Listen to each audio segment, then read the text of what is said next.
ናሲዮ ሲባል የሚመጣብኝ ውበቱ ነው። አሁን እኔ ሌሎች ዋሻዎችን የማየት እድል አለኝና ሰው እሱን ሳይ ሌሎች ዋሻዎችን ማድነቅ የለበትም። የተለየ ውበት ምንም ተደብቆ የኖረ ሲገለጥ የሆነ እንደሚያንጸባርቅ አይነት ነገር ነው። የሆነ ቦታ ላይ ብርኩዝ ያዘ ሽማግሌ ያለ ይመስልሻል? የሆነ ቦታ ላይ የሰርግ ዲኮር ምናምን የሆነ በቃ በሚሊዮን የወጣበት ዲኮር ያለ ይመስልሻል? ማን ይናገር የነበረ ነው ነገሩ። ናሲዮልን የገለጡ ውበትን አይተው እንድናየው ያደረጉ የፋና ቴሌቪዥን ዶክመንተሪ ክፍል ባልደረቦች ናቸው። ሀገሬ በተሰኘው ፕሮግራም ተፈጥሮ ያደላለትን ነገር ግን ክሱት ያልነበረውን ዋሻ ውበት እንድናይ አድርገውናል። እኛ ካየነው ድንቅ ውበት ባሻገር ግን የታለፉ ፈተናዎች ውጣ ውረዶች ይኖራሉ።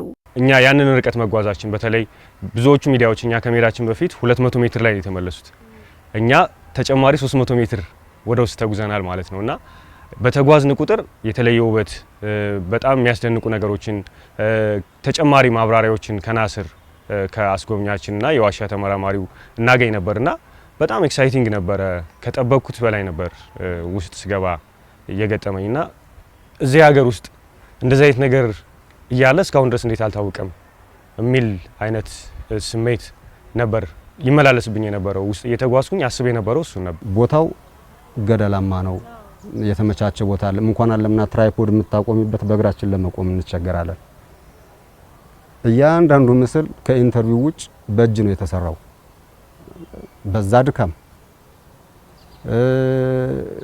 በዛ አስቸጋሪ ሁኔታ ላይ በእጅ መቅረጽ በጣም ከባድ ነው። እንኳን በእጅ ትራይፖድ ላይ ቆመሽ ለመስራት በራሱ ይጨንቃል። ከዋሻው በላይ መንገዱ ለኔ ታሪኬ ነው።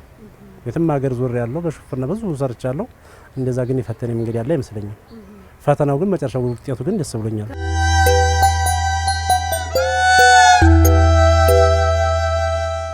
ቀን በዘነበለ ጊዜ ታሪክ ነጋሪ ታሪክ መስካሪ ያሻል። የምስራቅ ሐረርጌ አባቶች የጭንቅ ጊዜ ቢመጣ ፈረሶችን ከጠላት ሸሽገው አርቀው አስቀመጧቸው። ለምለም ምድሪቱን ይዘው ታሪክን እየዘከሩ ዘመናትን ዘለቁ።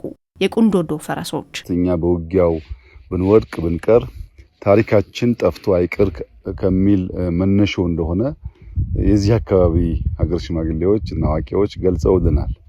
በዚያ ጊዜ ተዋቸው ፈረሶች ሲሞቱ ሲጎሉ ሲጨምሩ ቆይተው ዛሬ ወደ 48 ገደማ የቤተሰብ የለመዱ የቤት ፈረሶች ሳይሆኑ የዱር ፈረሶች እዚህ ቦታ ላይ ይገኛሉ።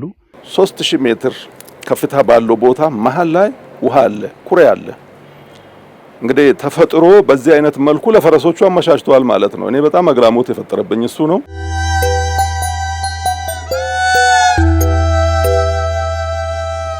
የተደበቀውን የሚከስት ያልታወቀውን የሚገልጠው ሚዲያ ደግሞ ዓለም እንዲያውቀው አደረገ።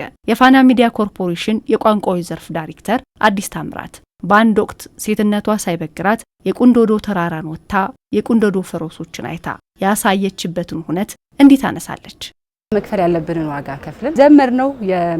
የመኪናውን በጣም ይከብድ ነበር። በእግር የምንሄደው በጣም ፈታኝ 45 ደቂቃ ነበር ብለው ያሉት 1 ሰዓት ከ20 ፈጀብኝ። 1 ደቂቃ አልፈጀብኝም። በቃ ለመርሳት ልክ ተራራው ላይ ስትወጪ በቃ የሆነ ግልጥ ያለ ሜዳ፣ ፈረሶቹ ደስ የሚሉ ፈረስን ያውቃሉ። የተወለድኩበት አካባቢ ማለት ግን እንደዚህ ሰብሰብ ብለው አንድ ላይ ሲቦርቁ ምናምን አታያቸው። አየሩ በጣም ደስ ይላል፣ ነፋሻማ ነው። ቅይር የሚያረግሽ በቃ እና እኔ አላቅም። ይሄንን ስሜታውን በመናገር ብቻ በማሳየት ብቻ አስተጋባለሁ አላቅም።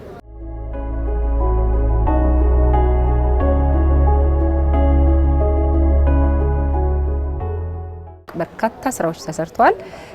ይሄንን ጨምሮ የቁንዶዶ ተራሮችንም ይሁን የናሲኦልን ጨምሮ ማለት ነው። ኦሮሚያ ቱሪዝም ኮሚሽን በየአመቱ በተለይ መስከረም ወር ላይ የኢሬቻ ሳምንት ብሎ በሚያከብርበት ሰዓት በቱሪዝም ፕሮግራም ላይ የቱሪዝም ፕሮግራም ላይ አትኩሮ የሚሰሩ የቴሌቪዥን ፕሮግራሞችን ይሸልማል፣ እውቅናም ይሰጣል። ሰው በዛ አመት ነበር ይሄንን እውቅና ይሄንን ሽልማት ያገኛል። ከታች ከኤርታሌ ከዝቅተኛው ቦታ ጀምሮ እስከ ዳሽን እስከ ከፍተኛው ቦታ ድረስ ትጓዥ ሁሉም ቦታዎች ላይ አዳዲስ ነገሮች አሉ፣ ወይም የሚያስገርሙሽ የምትደነቂባቸው ቦታዎች አሉ። ለቱሪዝም እጅግ በጣም የተመቸ ሀገር እንደሆነ ትረጃለሽ።